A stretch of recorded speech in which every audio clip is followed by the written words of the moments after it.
देखो शिखरे आपणଙ୍କୁ स्वागत। आज मु आपणଙ୍କ ପାଇଁ ନେଇ ଆସିଛି देश विदेशर 30 टी गुरुत्वपूर्ण खबर। आपणଙ୍କୁ अनुरोध भिडियोटी को संपूर्ण देखिए।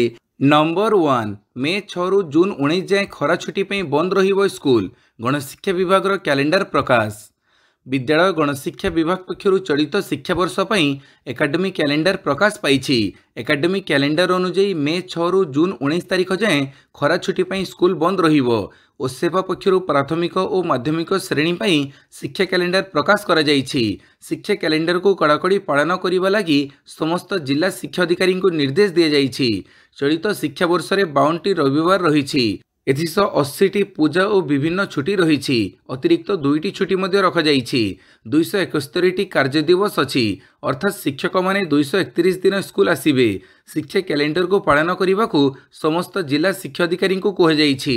नंबर 2 देशर परवर्ती मुख्य विचारपति हेबे justice B R. Gavai. Justice B R. Gavai देशर परवर्ती मुख्य विचारपति हेबे। वर्तमान सीजेआई जस्टिस संजीव खन्ना बुधवार सुप्रीमकोर्टर वरिष्ठ विचारपति बी.आर. गभाई को तांको उत्तराधिकारी भाव में सुपारिश करिसंती। जस्टिस गभाई भारतर 52तम मुख्य विचारपति हेबाकु जाउछंती। बी.आर. गभाई मे 14 रे शपथ ग्रहण करिवे। राष्ट्रपति द्रौपदी मुर्मू तांको शपथपाठ करेंगे। Justice D.Y.. चंद्रचूड़ 65 वर्ष बयस अवसर नेबा परे जस्टिस खन्ना नवेम्बर 2024 रे सीजेआई भाव में दायित्व ग्रहण करथिले। बी.आर. गभाई जन्म 24 नवेम्बर 1960 रे अमरावती रे होइथिला। से 16 मार्च 1985 रे बार रे जोग देइथिले। नंबर 3 राज्य में मागणारे मिलिबो यूपीएससी कोचिंग। राज्य में मागणारे मिलिबो यूपीएससी कोचिंग। स्वल्प और मध्यम आय वर्गर 200 मेधावी को फ्री कोचिंग देवको उच्चशिक्षा विभाग पक्षर विज्ञप्ति प्रकाश पाई। जून 8 रे प्रवेशिका परीक्षा हेबाकु थिबा बेले गतकालिठू साम्स वेबसाइट रे उपलब्ध होईछि कॉमन एप्लिकेशन फॉर्म। एथर नुआ पद्धति रे गरीब और मध्यम वर्गर मेधावी छात्र छात्री को सिविल सर्विसेज प्रिलिम और मेन परीक्षा पई फ्री कोचिंग दिया जिवो। सर्टलिस्टेड 200 छात्र छात्री को मागणे रे रहिबा खाइबा सह एक घरी अनुष्ठान रे कोचिंग पई व्यवस्था होईछि। जोथरे 2025-26 वर्ष पई आसंता जून 8 तारिख रे हेबो प्रवेशिका परीक्षा। गतकालिठू कॉमन एप्लिकेशन फॉर्म बा सीएफ साम्स वेबसाइट रे उपलब्ध होईछि। ग्रेजुएशन पास करिथिबा छात्र छात्री एथिरे आवेदन करि परिबे। नंबर 4 एप्रिल 17 रे सुप्रीम कोर्ट रे मुख्यमंत्री को जन अभियोग शुणाणी। ओडिशार संबलपुर मुख्यमंत्री मोहन चरण माझी आगामी साधारण अभियोग शुणाणी पर पंजीकरण एप्रिल 17 सकाळ 11 खोलिबो। 21 एप्रिल सकाळ 8 संबलपुर अनुष्ठित होबाकु थिबो अभियोग शुणाणी पर जनसाधारण माने मुख्यमंत्री अभियोग प्रकोष्ठ पोर्टाल किंबा मोबाइल एप्लिकेशन माध्यम पंजीकरण करि परिबे। अभियोग शुणाणी समय सर्वाधिक 1000 आवेदनकारी मुख्यमंत्री को भेटिबाकु अनुमति दिया जिवो। पाणीपाग सूचना आहुरी 2 दिन कालबैशाखी। राज्य में जारी रहिबो कालबैशाखी वर्षा। आगामी 2 दिन जाए अर्थात 19 तारीख जाए रहिबो कालबैशाखी वर्षा। बिजुली घड़घड़ी सह प्रबल वर्षा होबार संभावना रही। आज राज्यर अधिकांश अंचल में हालुकारू मध्यम धरणर वर्षा हो पारे। बिजुली घड़घड़ी सह घंटा प्रति 40 रु 50 किलोमीटर बेगर पवन पर 7 जिला को येलो वार्निंग जारी कर जाइछि। नंबर 6 मृतदेह परिवहन पर कॉल सेंटर रहिबो टोल फ्री नंबर। राज्य में एणिकी मृतदेह परिवहन पर रहिबो कॉल सेंटर। 108 आंबुलांस सेवा भली रहिबो toll free number. Call centre माध्यम रोगी परिवार और डाक्तरखाना कर्तृपक्षों मध्य उत्तम समन्वय स्थापन करी मृतदेह को ठीक समय एवं सुविधार निर्धारित स्थान को पहुँच जाई पारिबो। एनी स्वास्थ्य सचिवों अध्यक्षतार अनुष्ठित बैठक में प्रारंभिक आलोचन निष्पत्ति होईछि। सरकारी हस्पिटाल रे प्राण हरइले मृतदेह को घर किंबा श्मशान जाए नेबाकू एही कॉल सेंटर काम करिवो। मृतदेह परिवहन पर किलोमीटर पिछा दर केते रहिबो से नहीं निष्पत्ति होई नाही। आलोचना पर स्पष्ट हेबो। 7 ओडिशार सबुठ बड़ टनेलर फिटिला बाट पूर्व सह पश्चिम ओडिशा को करिबो संजोग। ईस्ट कोस्ट रेल विभाग सबुठारु बड़ टनेलर फिटिछि बाट। बुधवार बहु प्रतीक्षित खोर्धा रोड बलांगीर रेल प्रकल्पर बौद्ध जिला ओडेणीगढ़ ठारे निर्माणाधीन 4 किलोमीटर 185 मीटर दूरत्व विशिष्ट सबुठारु बड़ टनेलर होइछि ब्रेक थ्रो। ओडिशार सबुठारु बड़ टनेल देई पूर्व ओडिशा सहित पश्चिम ओडिशा को संजोग करिबो खोर्धा बलांगीर रेल प्रकल्प। प्राय भूमि ठारू 80 मीटर तड़े जाइथिबा एही टनेलर उभय पार्श्वरु बाट फिटिबा परे टनेल काम एक प्रकार 50% सरीथिबा कुहा जाउछि। नंबर 8 वाकअप आईन उपरे आज हेबो सुप्रीम शुणाणी। सुप्रीमकोर्ट रे वाकअप आईन विरोध में बुधवार ऐतिहासिक शुणाणी होईछि। वाकफ आक्ट विरोध में मुस्लिम समुदायर नेता संगठन और राजनेता सुप्रीमकोर्ट द्वारस्थ होती। आवेदन में यह आईन को संविधान मौलिक अधिकार उल्लंघन बोली कहुଯାଇଛି। मुस्लिम पक्षर वकिल निज तर्क में संविधान मौलिक अधिकार, धार्मिक स्वाधीनता और समानतार कथा कही यह आईन को रद्द करने दावी करिसेंती। बुधवार शुणाणी आरंभ होगा पर CJI justice Sanjeev Khanna, justice Sanjay Kumar और जस्टिस केबी विश्वनाथन खंडपीठ उभय पक्ष को दुईटी बिंदु पर विचार करने कही। सुप्रीमकोर्ट कही जे तांको सामने दुईटी प्रश्न अच्छी। प्रथम, कौन यह मामलार शुणाणी हेबा दरकार ना यहाको हाईकोर्ट को पठाजिबा दरकार। द्वितीय, आईनजीवी माने क्यों सबू बिंदु पर तर्क करने चाहूँगी। सर्वोच्च न्यायालय वाकफ बाई यूजर को नहीं सरकार को कठिन प्रश्न कले। यापर केंद्र सरकार मामला शुणाणी आज करने अनुरोध कले। नंबर 9, रास्ता संयोगीकरण में 1 नंबर हेब ओडिशा, कहिले पूर्त मंत्री। रास्ता संयोगीकरण को नहीं पूर्त मंत्री पृथ्वीराज हरिचंदन गणमाध्यम को सूचना देई कहिसेंती जे रास्ता संयोगीकरण में 1 नंबर हेब ओडिशा। आज केंद्र सड़क एवं परिवहन मंत्री नितिन गडकरी ओडिशा गस्त कार्यक्रम रही। कटक रे महात्मा जयंती उत्सव में जोगदेवे। एसहित विभिन्न एनएचआई प्रकल्पर समीक्षा करेंगे।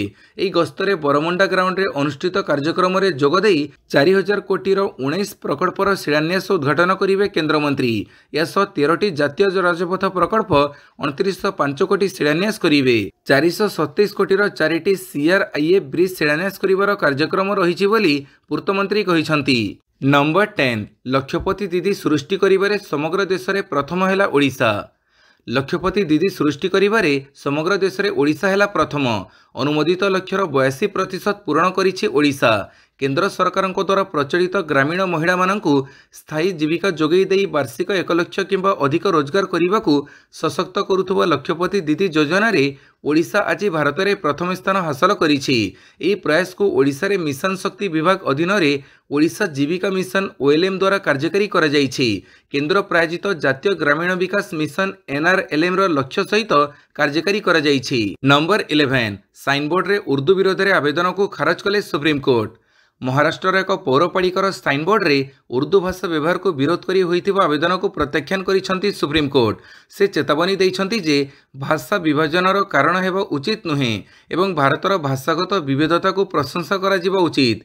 उर्दू विरोध रे थिबा पक्षपातिता को आहुरी दूर करिबा पई सुप्रीमकोर्ट कहिसेंती। भाषा को धर्म सह मिश्रण करा जिबा उचित नुहे। भाषा धर्म को प्रतिनिधित्व मध्य करे नाही। भाषा एक संप्रदायर, एक अंचलर, लोकंकर एवं कौनसी धर्मर नुहे। जस्टिस धुलिया कहिसेंती जे भाषा होची संस्कृति एवं उर्दू हिंदुस्तानी तहजीबंग श्रेष्ठ नमूना भाव में जनाशुना। यह भारतर 6ठ सर्वाधिक कहुजाउथिबा अनुसूचित भाषा। नंबर 12, जानतु काहाको केमिति मिलिबो आयुष्मान कार्ड। राज्य में लागू होइछि आयुष्मान कार्ड। काहाको केमिति मिलिबो आयुष्मान कार्ड याको नहीं लागी रहिथिबो द्वंद्व को दूर करिसेंती स्वास्थ्य मंत्री। जो माने जातीय खाद्य सुरक्षा योजना, राज्य खाद्य सुरक्षा योजना, अंत्योदय योजना, नवीन कार्ड एवं राशन कार्ड थिबा हिताधिकारी पाई परिबे आयुष्मान योजनार लाभ। राशन कार्ड ना नथिबो 2 लाख परिवार भी योजनार सुविधा पाइबे।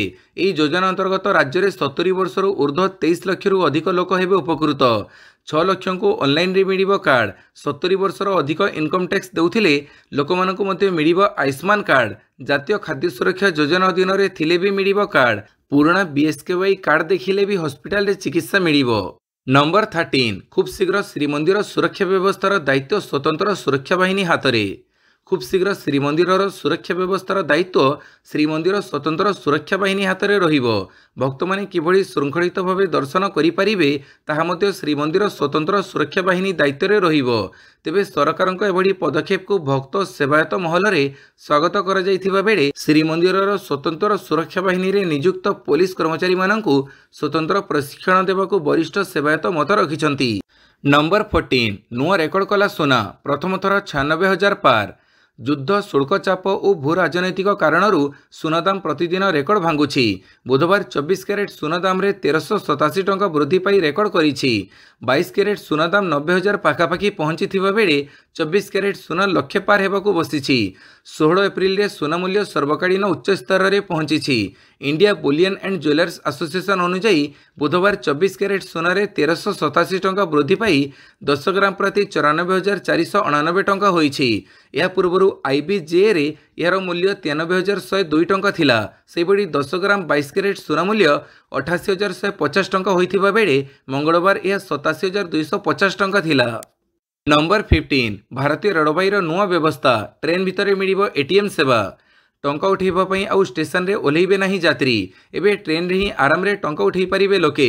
କାଲି ଦେଶବାସୀଙ୍କ ପାଇଁ ଏକ୍ସପ୍ରେସ୍ ଟ୍ରେନ୍ରେ ପ୍ରଥମ କରି ATM ବ୍ୟବସ୍ଥା କରାଯାଇଛି। ଏହାର ପରୀକ୍ଷଣ ସଫଳ ହୋଇଛି। ନାସିକର ମାନମାଡ଼ ଏବଂ ମୁମ୍ବାଇ ମଧ୍ୟରେ ଚାଲୁଥିବା ପଞ୍ଚଭତୀ ଏକ୍ସପ୍ରେସ୍ରେ ପରୀକ୍ଷାମୂଳକ ଭାବେ ଏକ ଶୀତତାପ ନିୟନ୍ତ୍ରିତ ବଗିରେ ସ୍ଥାପନ କରାଯାଇଛି। ଏହି ATMରେ କେବଳ ଟଙ୍କା ଉଠାଇ ହେବ ତାହା ନୁହେଁ, ବରଂ ଏଥିରେ ଚେକବୁକ୍ ମଗାଇବା ଏବଂ ଷ୍ଟେଟମେଣ୍ଟ ପାଇବାରେ ମଧ୍ୟ ସାହାଯ୍ୟ କରିବ। ନମ୍ବର 16 ସିଲ୍ ହେଲା ଆରିଆନ୍ କୋଲ୍ ୱାସେରୀ। ବେଆଇନ କୋଇଲା ଗଚ୍ଛିତ ମାମଲାରେ ସୁନ୍ଦରଗଡ଼ ଜିଲ୍ଲା ପ୍ରଶାସନ ବୁଧବାର ବଡ଼ କାର୍ଯ୍ୟାନୁଷ୍ଠାନ ନେଇଛି। ଜିଲ୍ଲାର ହେମଗିରି ତହସିଲ ଅଧୀନ କନିକା ନିକଟସ୍ଥ ଆରିଆନ୍ କୋଲ୍ ୱାସେରୀକୁ ସିଲ୍ କରିଛି ଜିଲ୍ଲା ପ୍ରଶାସନ। ଏହିଠାରେ ହଜାର ହଜାର ଟନ୍ ବେଆଇନ କୋଇଲା କାରବାର ନେଇ ଅଭିଯୋଗ ହେବା ପରେ ଖଣି ବିଭାଗ, ଜିଲ୍ଲା ପ୍ରଶାସନ ଓ ପୋଲିସ ପକ୍ଷରୁ ମିଳିତ ଚଢ଼ଉ ପରେ ସିଲ୍ କରାଯାଇଛି। ଏଥିସହିତ ବେଆଇନ କୋଇଲା ଗଚ୍ଛିତ ରଖିଥିବା ଘଟଣାରେ ଜିଲ୍ଲା ପ୍ରଶାସନ ଆରିଆନ୍ କୋଲ୍ ୱାସେରୀର ଲାଇସେନ୍ସକୁ ରଦ୍ଦ କରିଦେଇଛି। ଗତକାଲି 10,000 ଟନ୍ ବେଆଇନ କୋଇଲା ଠାବ ହୋଇଥିଲା। ନମ୍ବର 17 ଯୁକ୍ତ 3 ନାମଲେଖା ଆରମ୍ଭ। ଉଚ୍ଚଶିକ୍ଷା ବିଭାଗ ଅଧୀନରେ ଥିବା ମହାବିଦ୍ୟାଳୟ ଓ ବିଶ୍ୱବିଦ୍ୟାଳୟରେ 2025-26 ଶିକ୍ଷାବର୍ଷ ପାଇଁ କାଲିଠୁ ଆରମ୍ଭ ହେଲା ସ୍ନାତକ ନାମଲେଖା ଆବେଦନ। ତେବେ ଆବେଦନର ଅନ୍ତିମ ଅବଧି ମେ 20 ପର୍ଯ୍ୟନ୍ତ ରହିଛି। ମେ 20 ତାରିଖ 11:45ରେ ଆବେଦନ ଶେଷ ହେବ। ମେ 21 ଏବଂ 22 ଦୁଇ ଦିନ ଆବେଦନପତ୍ରକୁ ଏଡିଟ୍ କରିବାର ସୁଯୋଗ ମିଳିବ। ଜାତୀୟ ଶିକ୍ଷାନୀତି 2020 ଅନୁଯାୟୀ ପାଠ ପଢ଼ାଯିବ। ଯୁକ୍ତ 2 ପରୀକ୍ଷାଫଳ ପ୍ରକାଶ ପରେ ପରବର୍ତ୍ତୀ ସମୟରେ ମାର୍କସିଟ୍ ଦାଖଲ, ମେଧା ତାଲିକା ସହ ଅନ୍ୟ ତାରିଖ ଉଚ୍ଚଶିକ୍ଷା ବିଭାଗ ପକ୍ଷରୁ ଘୋଷଣା କରାଯିବ। ନମ୍ବର 18 SC/ST ହବ୍ କନକ୍ଲେଭ୍ ଏବଂ PM ବିଶ୍ୱକର୍ମା ଜାତୀୟ କର୍ମଶାଳା ଉଦ୍ଘାଟିତ। ବାରିପଦାସ୍ଥିତ ମହାରାଜା ଶ୍ରୀ ରାମଚନ୍ଦ୍ର ଭଞ୍ଜଦେବ ବିଶ୍ୱବିଦ୍ୟାଳୟ ପରିସରରେ ଆୟୋଜିତ ହୋଇଯାଇଛି SC/ST ହବ୍ କନକ୍ଲେଭ୍ ଓ PM ବିଶ୍ୱକର୍ମା ଜାତୀୟ କର୍ମଶାଳା। ଏଥିରେ ମୁଖ୍ୟ ଅତିଥି ଭାବେ ଯୋଗଦେଇ ମୁଖ୍ୟମନ୍ତ୍ରୀ ମୋହନ ଚରଣ ମାଝୀ ଏବଂ କେନ୍ଦ୍ର MSME ମନ୍ତ୍ରୀ ଜିତନ ରାମ ମାଝୀ ଏହାକୁ ଉଦ୍ଘାଟନ କରିଛନ୍ତି। ନମ୍ବର 19 ବିଜେଡି ସଭାପତି ପଦ ପାଇଁ ଆଜି ନାମାଙ୍କନ ଭରିବେ ନବୀନ। ଆଜି ବିଜେଡିର ସଭାପତି ପ୍ରାର୍ଥୀ ଭାବେ ପୁଣି ପ୍ରାର୍ଥୀପତ୍ର ଦାଖଲ କରିବେ ନବୀନ ପଟ୍ଟନାୟକ।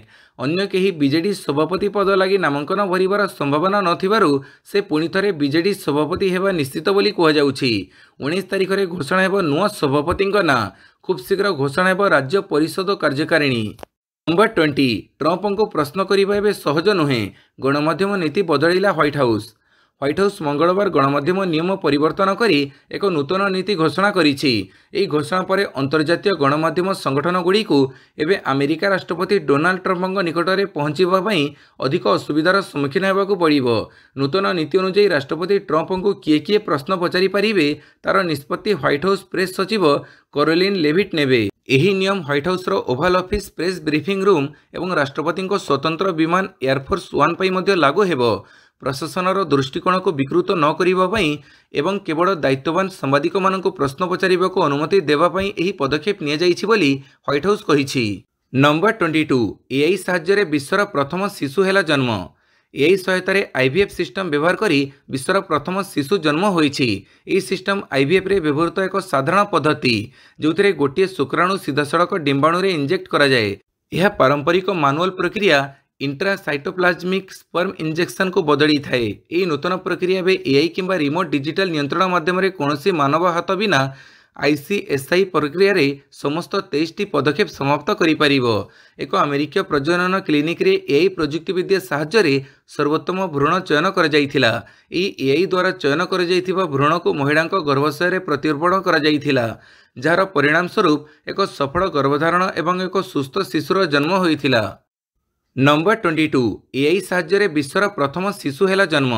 AI ସହାୟତାରେ IVF ସିଷ୍ଟମ ବ୍ୟବହାର କରି ବିଶ୍ୱର ପ୍ରଥମ ଶିଶୁ ଜନ୍ମ ହୋଇଛି। ଏହି ସିଷ୍ଟମ IVFରେ ବ୍ୟବହୃତ ଏକ ସାଧାରଣ ପଦ୍ଧତି, ଯେଉଁଥିରେ ଗୋଟିଏ ଶୁକ୍ରାଣୁ ସିଧାସଳଖ ଡିମ୍ବାଣୁରେ ଇଞ୍ଜେକ୍ଟ କରାଯାଏ। ଏହା ପାରମ୍ପରିକ ମାନୁଆଲ ପ୍ରକ୍ରିୟା ଇଣ୍ଟ୍ରାସାଇଟୋପ୍ଲାଜମିକ୍ ସ୍ପର୍ମ ଇଞ୍ଜେକ୍ସନକୁ ବଦଳିଥାଏ। ଏହି ନୂତନ ପ୍ରକ୍ରିୟା ଏବେ AI କିମ୍ବା ରିମୋଟ ଡିଜିଟାଲ ନିୟନ୍ତ୍ରଣ ମାଧ୍ୟମରେ କୌଣସି ମାନବ ହାତ ବିନା आईसीएसआई प्रक्रिया रे समस्त 23टी पदक्षेप समाप्त करिपारिबो। एक अमेरिकीय प्रजनन क्लिनिक रे एआई प्रजुक्तिविद्या साहाय्य रे सर्वोत्तम भ्रूण चयन कर जाइथिला। एआई द्वारा चयन कर जाइथिबा भ्रूण को महिला गर्भाशय रे प्रतिरोपण कर जाइथिला, जार परिणाम स्वरूप एक सफल गर्भधारण एवं एक सुस्थ शिशुर जन्म होइथिला। नंबर 23 चीन उपरे 245% टारिफ लगेला अमेरिका। अमेरिका और चीन मध्य चली टारिफर थमिबर ना नेउ नाही। उभय देश परस्पर उपरे टारिफ को नहीं कार्यानुष्ठान ग्रहण करिबारे लागिछंती।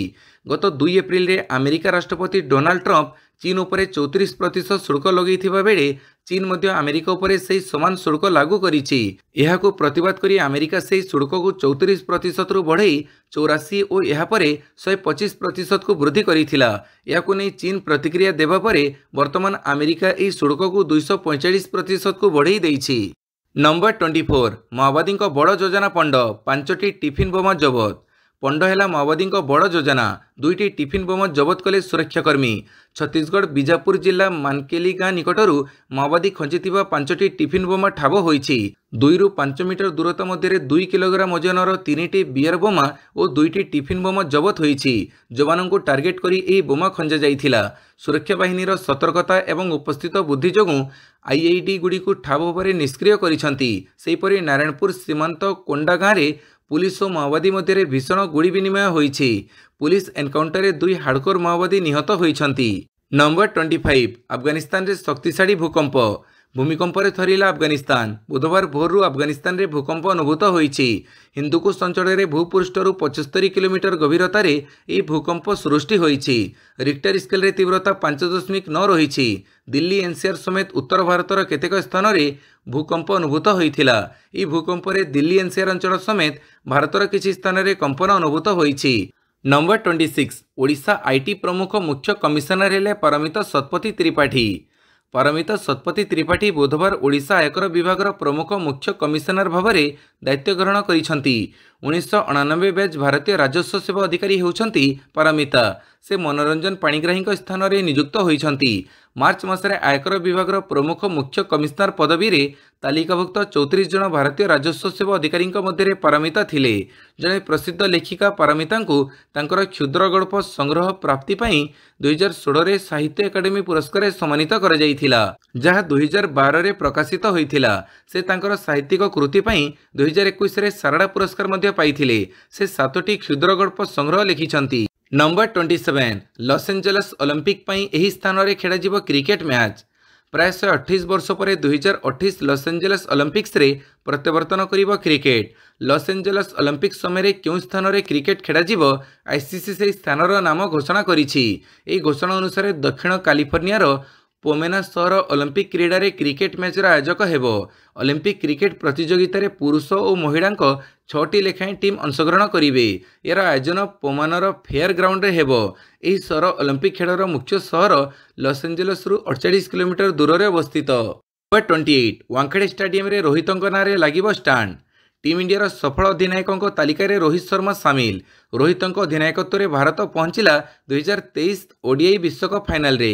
यापर 2024 टी20 विश्वकप एवं 2025 चैंपियन ट्रॉफीर हाथीला टाइटल। एबे रोहितंक पई निया जाइछे एक बड़ निष्पत्ति। वानखेड़े स्टेडियम रे रोहितंक नारे कराजिबो एक स्वतंत्र स्टैंड। मुंबई क्रिकेट एसोसिएशन एने निष्पत्ति नेइछि। एमसीए मध्ये एहाको अनुमोदन देइछि। तेबे रोहितंक सम्मानित करिबा पई निया जाइछि एही पदक्षेप। रोहितंक सहित शरद पवार एवं अजित वाडेकर नारे मध्ये स्टैंड तैयारी कराजिबो, किंतु एने एपर्यंत कोनोसी सरकारी सूचना मिलिनी। नंबर 29 ओलंपिक्स रे पदक विजेता मीराबाई चानू को गुरु दायित्व। टोकियो ओलंपिक्स रे पदक विजेता मीराबाई चानू को गुरु दायित्व दिया जाइछि। भारतीय भारोत्तोलन महासंघ अध्यक्ष नियुक्त होइछंती मीरा। दायित्व तुलैब सहित यह भारोत्तोलनर स्वर शाणित करिवार अवसर बोली कहिछंती मीराबाई। आईडब्ल्यूएफ अध्यक्ष नियुक्त हेबा परे मीरा कहिछंती मते अध्यक्ष भावे नियुक्ति करिथिबारु समस्तंकु धन्यवाद। नंबर 30 आईपीएल 2025 प्रथम सुपर ओवर रे बाजी मारिला दिल्ली। आईपीएल 2025 प्रथम सुपर ओवर मैच रे बाजी मारिला दिल्ली कैपिटल्स। प्रथमे बैटिंग करी दिल्ली 188 रन करिथिला। जवाब रे राजस्थान 4 विकेट हरई समान 188 रन करि पारिथिला। Match tie रहिथिला। या परे सुपर ओवर रे राजस्थान 11 रन करिथिला, जाहाकू दिल्ली हासिल करि नेछि। भिडियोटी को संपूर्ण देखिथिबारु बहुत बहुत धन्यवाद।